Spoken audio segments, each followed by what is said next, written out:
The Australian government offers its residents something called the Child Care Subsidy. It essentially allows parents to get cheaper childcare, I guess, in order to allow both parents to work more. From a societal perspective, I'm not a big fan of the whole concept. I think it would be better if we encouraged more parents to stay at home and look after their young children, but perhaps I'm living in fairyland. Unfortunately, in the modern world, young families are getting into more and more debt. I would argue that this is a direct result of overpriced housing caused by a chronic undersupply. Thank you, federal government, for allowing far too many people into the country, which means childcare has pretty much become unavoidable for many families. But as with most things government-related in Australia, the Child Care Subsidy has become racialised. Can you guess how? Ordinarily, based on your family income, the government will foot a certain percentage of the bill. For example, families with less than $85,000 income will be subsidised 90% of the cost, as long as they meet the eligibility criteria, such as residency and immunisation requirements. No jab, no pay, which is an actual government initiative. Well, from 5th of January 2026, they'll be introducing something called the 3-day guarantee, which guarantees 3 days of subsidised childcare per week for all eligible families. Thank you to the viewer who highlighted the racial element of this.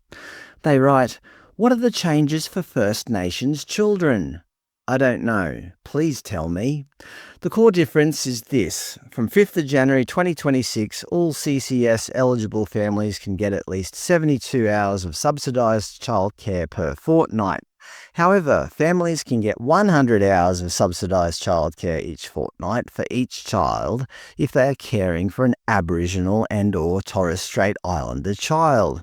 If your child is non-Aboriginal, you have to do more than 48 hours each fortnight of recognised participation, such as work or study, to even earn those extra hours. Okay, just so we all understand, if you're regular folk, you get 72 hours and have to prove your work or study activity to earn extra hours. But if you're caring for an Aboriginal child, you get 100 hours guaranteed. Why? Why give people of different ethnic backgrounds more childcare? This is absolutely what is wrong with Indigenous affairs in Australia. It seems the unwritten rule is that if you're Aboriginal, Uncle Albo gives you more. Just to be 100% clear, your First Nations children are guaranteed 100 hours of subsidised childcare regardless of whether their parents work or not. They could be complete deadbeats and the government will give their children subsidised childcare. Obviously, this doesn't encourage anybody to go get a job or to go out and study something. This rewards complete failure, right? Or perhaps the government sees it as helping children who come from families that have no hope. Interestingly, you probably already noticed, you don't actually have to be Aboriginal yourself. Families should tell Services Australia that they have Aboriginal and/or Torres Strait Islander children in their care. In this age where identity politics rules the roost, who's to say my child isn't Aboriginal? I can imagine the interview now. Thank you for coming in, Mr. Graham. As you're applying to get the 100 hours subsidised childcare for your Aboriginal child, could you please give me some evidence to show that he is indeed Aboriginal? No worries, mate.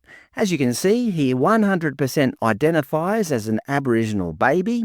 He loves wearing an Aboriginal beanie, and his favourite toys are the Aboriginal flag and his miniature didgeridoo. Oh, that's great. I'm glad to see he's embracing his culture so young. Here's your free childcare package. Of course, the most depressing thing about all of this is that by giving young Aboriginal children essentially free childcare, even though they probably can't understand at that age, we're drip-feeding them the idea that because of their ethnicity, they are entitled to free stuff from the Australian government. Obviously, as they grow older, it's not just free childcare, it's ab-study to pay for school fees and travel costs, it's cheaper or free medicines, it's free healthcare, it's additional grants and funding, it's discounted tickets, not because they're deserving of it or anything like that, but just because they're Aboriginal. This is the one ongoing racist policy that Australia can't seem to get right. And it doesn't even help. All it does is instill the idea from a very young age that there's something inherently less capable about them, requiring constant, lifelong government handouts.